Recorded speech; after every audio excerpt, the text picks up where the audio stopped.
We're doing Nahum chapter 2, and like I mentioned before, the first chapter really was revealing God's nature and character and his relationship with his people and the relationship that he has with other nations. And in this case, Nineveh, or the great Assyrian Empire, was going to come into judgment now. And it was going to be very quickly. It was not going to be something that's going to happen 100 years from now.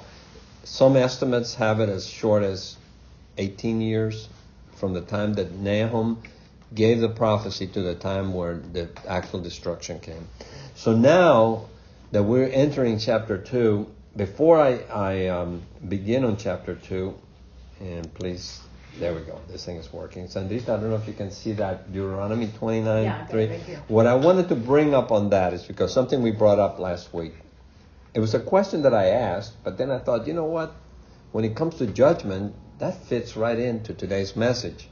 And if you can read 29:23, Sandrita. The whole land burned out with brimstone and salt, nothing sown and nothing growing, where no plant can sprout. An overthrow like that of Sodom and Gomorrah, Admah and Zeboim, which the Lord overthrew in his anger and wrath.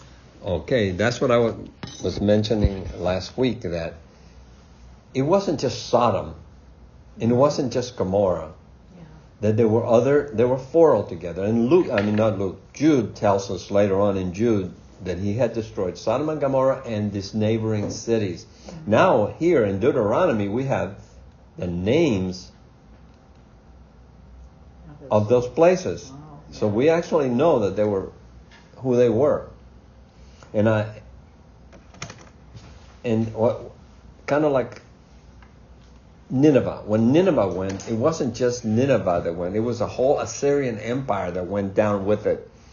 Neighboring cities included. But we're not told what they were. No, we're not really. We know one thing. If you look at the map and you see that you have Nineveh on the top of the Assyrian Empire, and then you have to the south of it you had the Babylonian Empire. Babylon.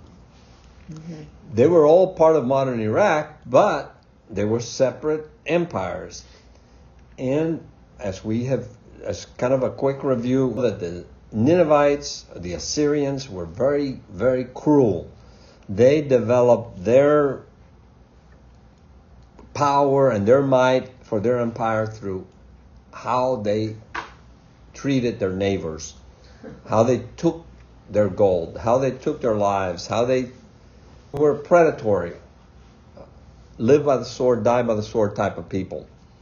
And they were very, very cruel. And that was something that everybody knew. So now when we get to chapter 2 and we're going to be dealing with the judgment of Nineveh, of the Assyrian Empire, does it take any imagination to know that what kind of revenge those people had in mind when they attacked them? Mm-hmm. And the Assyrians had to know, if they ever get to us, it's going to be really bad, because they're just not going to just conquer us and say, okay, well, now you pay tribute to us and we'll leave you alone. No, we're going to come in and we're going to wipe you out. Mm-hmm. Men, women, and children. And we're going to wipe you out as bad as you treated us. That's the natural model, revenge, which God has not given that to us. As the people of God, our model is God will punish the enemies, not us. Right. But tell that to the Babylonians and to the Medes, mm-hmm. who were not believers. So now I say that because that's going to make more sense when we read chapter 2, and nobody likes to read, or it's like reading 2 Samuel chapter 11. I hate reading chapter 11. Why? Because that's when David committed adultery with Bathsheba. Mm. And you're looking at it and you're saying, David, don't do that. Yeah. And then you got to go through that whole chapter of, that it's a man of God, a man after his own heart, and he does this horrible stuff. And it had consequences. Boy, did it have consequences. Mm-hmm. Yeah. But I can't change it. It's in the Bible. And every time I read it, I keep hoping that it doesn't happen, but it happens every time. It's just not going to happen. It's going to be there for our benefit so that we can benefit from his mistakes and from the mistakes of others. And as I mentioned last week also, the Hebrew Bible has the chapters, the verses divided different. Mm-hmm. In the Hebrew Bible, this Nahum 1:15 that we read last week is actually the first verse of chapter 2. So I just wanted to keep in mind. So we don't, if you want to read it, go ahead, but you understand, go ahead and read it real fast. Behold, upon the mountains, the feet of him who brings good news, who publishes peace. Keep your feasts, O Judah. Fulfill your vows, for never again shall the worthless pass through you. He is utterly cut off. So that's actually good news. Because, and here's good news for Judah and for Israel, who were still under their power, but bad news for Assyria. So here's a little bit of information from the historians and people that and theologians that say that these two chapters of Nahum 2 and 3 give the most graphic description of the destruction of Nineveh. They're very, very graphic in this description of the fall. So keep that in mind when we go through this.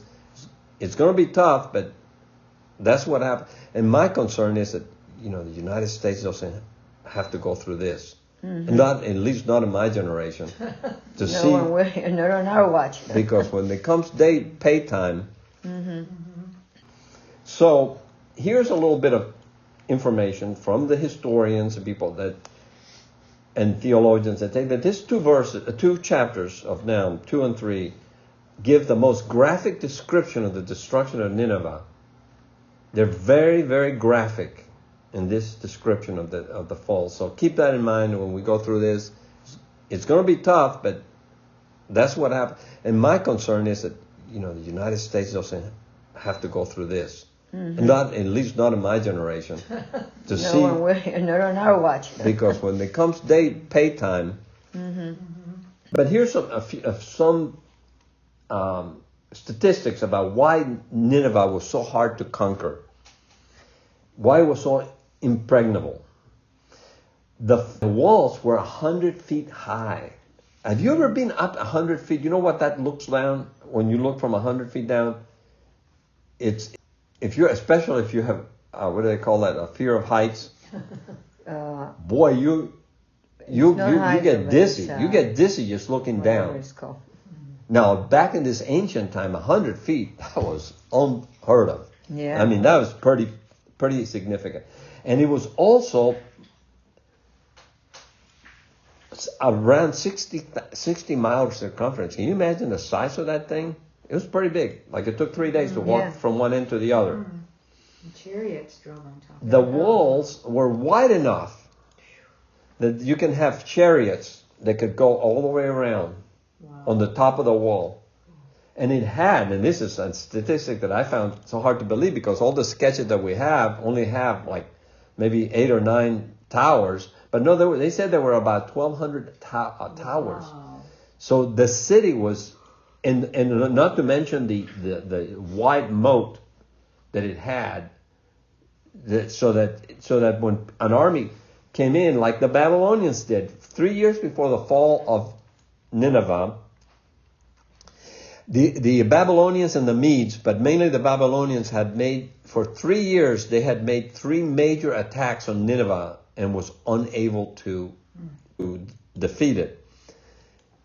And from what I did not get from the scripture because we're not told, but historians said that they were, apparently what they did is they would just, every time an army invaded Nineveh, they would just have a big old party.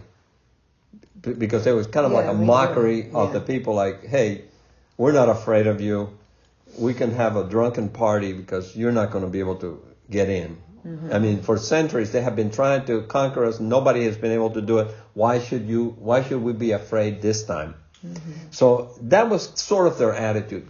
And by the way, it's ironic that when Babylon fell, it was a similar situation. They were having that party. Daniel came in and said, your time is up. Because you're having a drunken, so they were drinking from the vessels of the house of the Lord, and God judged them. So now we come to Babylon, and Nahum 2:1. The scatterer has come up against you. Man the ramparts, watch the road, dress for battle, collect all your strength. This one, in English, both, but especially in Hebrew, it comes out like, it's almost like a taunt towards Nineveh, towards the Assyrian Empire, against that wicked and bloody city, which was representative of the whole empire. It's just like wicked, bloody Washington, D.C. The whole country gets judged by Washington, D.C., and that's very scary. No matter what they do, the outcome is going to be the same. So there's no way these people are going to escape this one. So Nahum is telling this to Judah, and Judah's reading this, the people in Judah, and thinking, that's quite a prophecy, because many for centuries have been trying to do this, and that has not happened yet. So therefore, that's quite a prophecy. And remember Jonah, how he wanted so bad to say this. Yeah. So, but it took Nahum, so two please. He didn't have the pleasure of doing it. Yes. Of seeing it. Because he had a different issue to deal with. Yeah. And go ahead. For the Lord is restoring the majesty of Jacob as the majesty of Israel, for plunderers have plundered them and ruined their branches. Yes. Here the key word for that verse is restoration. In English, we just go right through it, and look at the poetry here. You can see it a little bit in the English, but in Hebrew you can see it even better. Jacob, Israel. What are those? Same thing. Mm-hmm. Jacob, Israel. It's a play on words. Mm-hmm. The puns. Remember, the Hebrew puns are really in here. And Nahum is a master of that. And the ruined branches, in English, that doesn't sound... It just sounds like just branches. But in Hebrew, when they read this, and especially the word in Hebrew, it relates to the vine like wine. And wine, always in Bible prophecy, among the prophets of the Old Testament, wine has always had to do with joy. Mm-hmm. And blessings. Yes. And so when it says here, then plunderers have plundered then and ruined their branches, is basically another way of saying their joy, ruined their joy, their peace.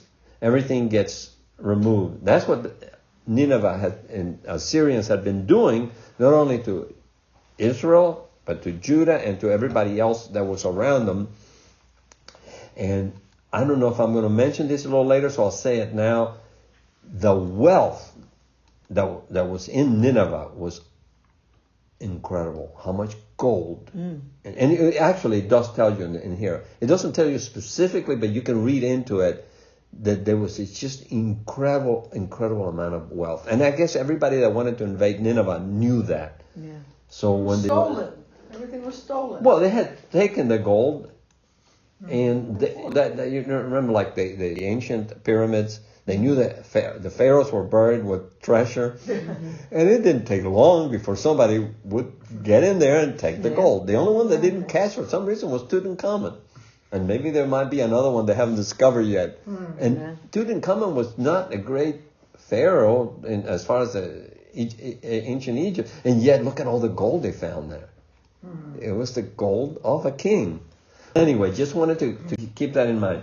And here's something, and Esther and I, we went through this a little bit yesterday, that the subject of predestination is behind the scriptures in here a little bit. And whenever you think of predestination, the first thing that will come to my mind is John Calvin, right? And the predestination and Calvinism and so on. Mm-hmm.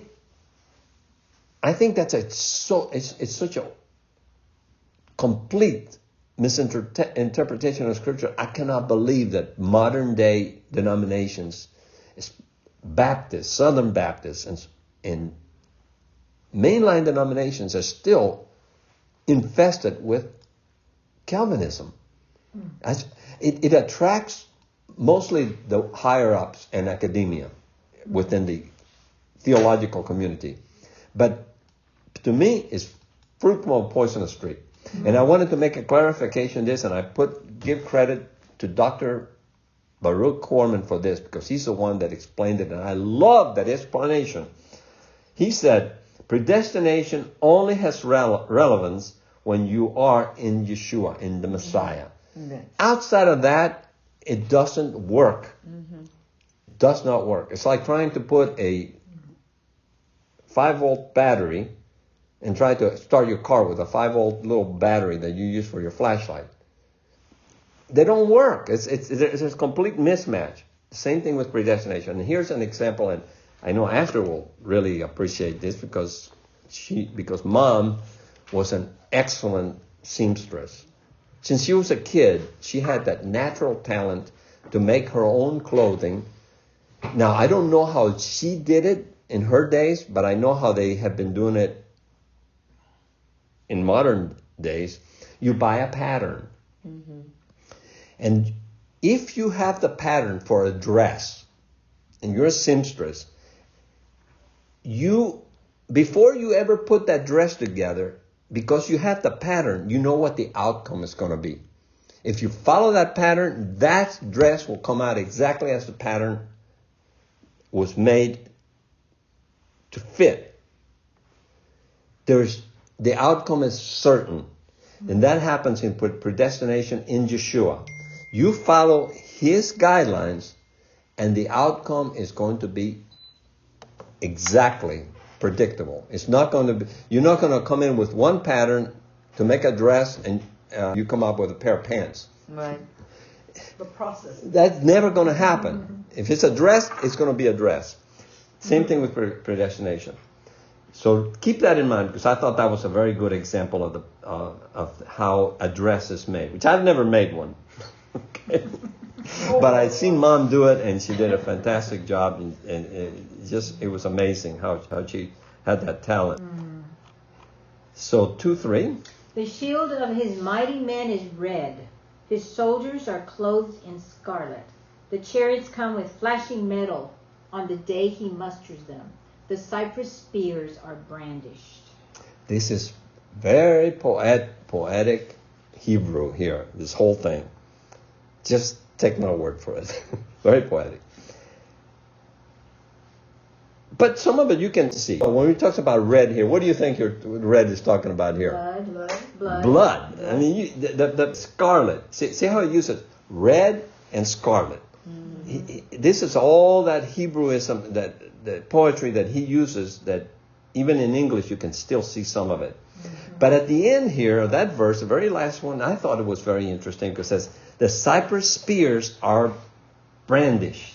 It's bad, but it's also a type of poison. Okay. And the only way you understand is from Hebrew experts that tell you that. If you look at the dictionary, you're not going to find it. You're not going to find it that way.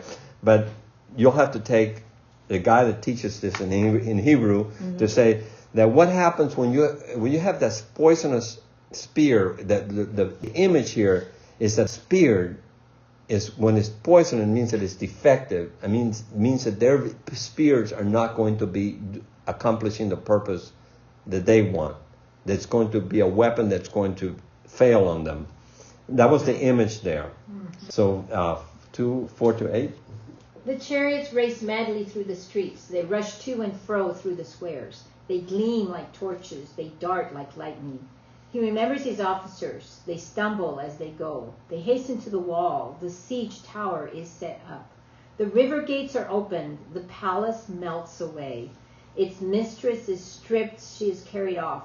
Her slave girls lamenting, moaning like doves, and beating their breasts. Yes, now, you see, these verses show the mayhem that was taking place when Nineveh was when the walls were breached, and the Assyrians and the Medes came in with one objective in mind. First of all, to be as cruel as they could be to this people, men, women, and children, and then, of course, as a reward, take their gold. But really, more important than the gold that was in Nineveh, they wanted to get these people to wipe them out from the face of the earth, and they did. They literally did. These are people that did not get relocated. These were people that were completely destroyed. And they had, this is one of those things, they had it coming. You probably heard that quite a bit. Yes. And now, of course, read the Hebrew word there on verse 7. Yoba. Jonah. That's Jonah. Yonah. Jonah. Remember what I told you way back when we were doing Jonah, what the word, the name Jonah means? Dove. Dove, yes. Dove. Yonah. And what Dr. Baruch brought out on this one that I thought, you don't get it in English, and even if I read it in Hebrew, significance here was those slave girls lamenting, moaning like doves. The picture here was when the Assyrians went out to conquer, they had these maidens and slave girls go ahead of them as they were heading out. And they would be kind of like, I can imagine like when you watch a football game and you see the cheerleaders and they're cheering and doing all that. Well, that's what these girls were doing. Except now, Nahum is telling us that now its mistress is stripped. Yeah. She is carried off, her slave girls lamenting, moaning like doves. So now the name Jonah or doves is not a word play on doves like peace. We normally associate doves with being peaceful and non-violent. Now we're talking about the mourning, the way the sound that doves make, that sounds like a mourning. Because now those maidens are in mourning. Why? Because if you look, it speaks of oppression. That's the word that he used for that. If you look at the next picture, that one, it took me, it was so hard for me to find that particular depiction of Nineveh. You can see how when the flood came, the foundation underneath a part of that wall was eroded and the wall just came crumbling down. This 100-foot, can you imagine what that was like? And then, of course, all this water came rushing in. And you can see in that artist's rendering there that they did, how when the Babylonians and the Medes came in, it was a slaughter. I mean, there was nothing pretty. It was just about as bad as it gets. They went in there with one mission, and that's make sure that this place was never, ever, ever, ever going to survive. And that's exactly what happened. After the fall of Nineveh, they were never, that place was buried under sand, and nobody even knew that it was underneath that sand until centuries and centuries later. 8 and 9. Nineveh is like a pool whose waters run away. Halt, halt, they cry, but none turns back. Plunder the silver and plunder the gold. There is no end of the treasure or of the wealth of all precious things. Okay, well, that was what I was referring to earlier. That they say, the people, the archaeologists, whatever, historians, that they had more wealth in that city that probably as any nation has ever had. That even to today's measurement of wealth, it was that wealthy. I mean, they had centuries and centuries to accumulate. Can you imagine? It must have been like everything was made of gold. Going back to Nineveh, how was Nineveh attaining their wealth? Not by working hard. They were working hard at killing you and taking it away from you. Well, here we go. 10 to 11. Desolation and ruin. Hearts melt and knees tremble. Anguish is in all loins. All faces grow pale. Where is the lion's den, the feeding place of the young lions, where the lion and the lioness went, where her cubs were, with none to disturb? I kind of like this poetry that went on here on this. He's describing the same thing. He's describing this fall, but then he uses And I put in Hebrew the different Hebrew words for lion here. And I learned something here. When I read, and I go through this, I go through this twice a month. I go through the whole Bible in Spanish and English. And so you get to Samson, and a young lion came. And I always, in my mind, imagine an immature lion. That's easier to kill. It's actually the opposite. In Hebrew, the word for young lion, which you see it in there, strong, which is kafir or something like that. I didn't put the pronunciation, did kafir. I? Yeah, I did. I did put the pronunciation. Kafir. Yeah, that's really nice. It's kafir. That's actually the strongest lion.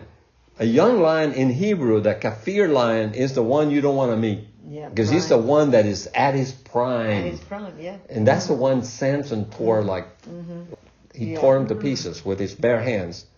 It wasn't just this old lion that was, done for, or this cub. And that's what he uses. He uses the word for cubs, lionesses, lion, young lion, and wow. So he uses every lion. So the poetry here is magnificent. Yes. And I just wanted to bring that out because it brought Judges. What chapter is Judges? Samson in, like 14th chapter or something like that. 12 or 14. I think it's 14th. But don't quote me on it. When you see young lion in the scripture from now on, realize we're talking about the most dangerous one. At its complete prime. And 12, please. The lion tore enough for his cubs and strangled prey for his lionesses. He filled his caves with prey and his dens with torn flesh. Of course, the imagery here is, you can imagine. I should have probably put this in red. Because you remember that picture that you saw earlier? That's what it's describing there. I mean, it's just going to...